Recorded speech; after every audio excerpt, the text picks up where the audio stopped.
সবাই যখন মা কইয়া ডাক দেয়, ওই যার মা নাই তার কলিজাটা ছিঁড়িয়া যায়। ওরে সন্তান যখন বাবা বলিয়া ডাক দেয়, যার বাবা নাই ওর কলিজাটা ছিঁড়িয়া যায়।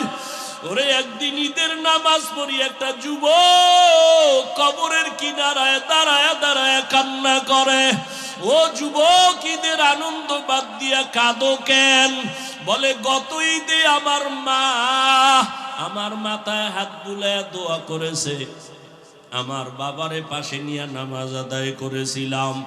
আজকে যখন ঈদের নামাজের জন্য ঘর থেকে বের হইতেছি, হঠাৎ আমার কথা মনে পড়ে গেল, আমার মা আমার মাথায় হাত দিয়া দোয়া করবেন। হঠাৎ মনে পড়িয়া দেখি মায়ের বিছানাটা খালি, আমার মা সাদা কাফনে কবরে পড়ে আছে, আমার বাবাও নাই, আমি বড় ইতিম। ও মা হারা বাবা হারা। অনেকের মা বাবা ছিল বড় গরিব, কষ্ট করিয়া করিয়া তোমাকে আমাকে মানুষ বানাইছেন। কত বাবা গরিবী হালাতে ছিলেন। বাবার মানে মাঝে মাঝে মনে চাইতো ইলিশ মাছ কিনিয়া খানা খাবে, টাকার অভাবে খেতে পারে নাই। মায়ের মাঝে মাঝে মনে চাইতো আঙ্গুর বেদানা খাবে, টাকা নাই, খেতেও পারে নাই।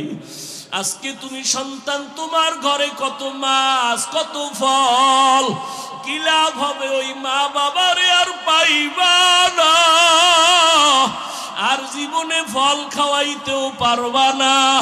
ওই মা বাবারে যদিও পারবা না, তবে 2 ফোঁটা চোখের পানি পাঠাইয়া দাও রে নিষ্ঠুর। গুনাহের কারণে দিলটা পাথর, চোখে পানি নাই, 2 ফোঁটা চোখের পানি পাঠাইয়া দাও। যদি কান্না না আসে, ডানে বামে দেখো কার চোখে পানি। ওরে কান্নাওয়ালার থেকে দোয়া চাও, কান্নাওয়ালার দোয়া খালি ফেরত যাবে না। ও আমার কলিজার যুবক বাবারা, যাদের মা বাবা এখনো বেঁচে আছে, এই রত্ন হারাইস না রে বাবা। এখনো পারলে ঘরে গিয়া মাকে বলিস, মা মাথায় হাত দিয়া দোয়া করিয়া দাও। তোমার দোয়া সারা জীবনে সফলতা আসবে না। মা, ওয়াজের প্যান্ডেলে কত মানুষের কাঁদতে দেখলাম, আমার কপাল বড় খারাপ, আমার চোখে পানি নাই। গুনাহের কারণে বুঝি আল্লাহ বেজার। তুমিও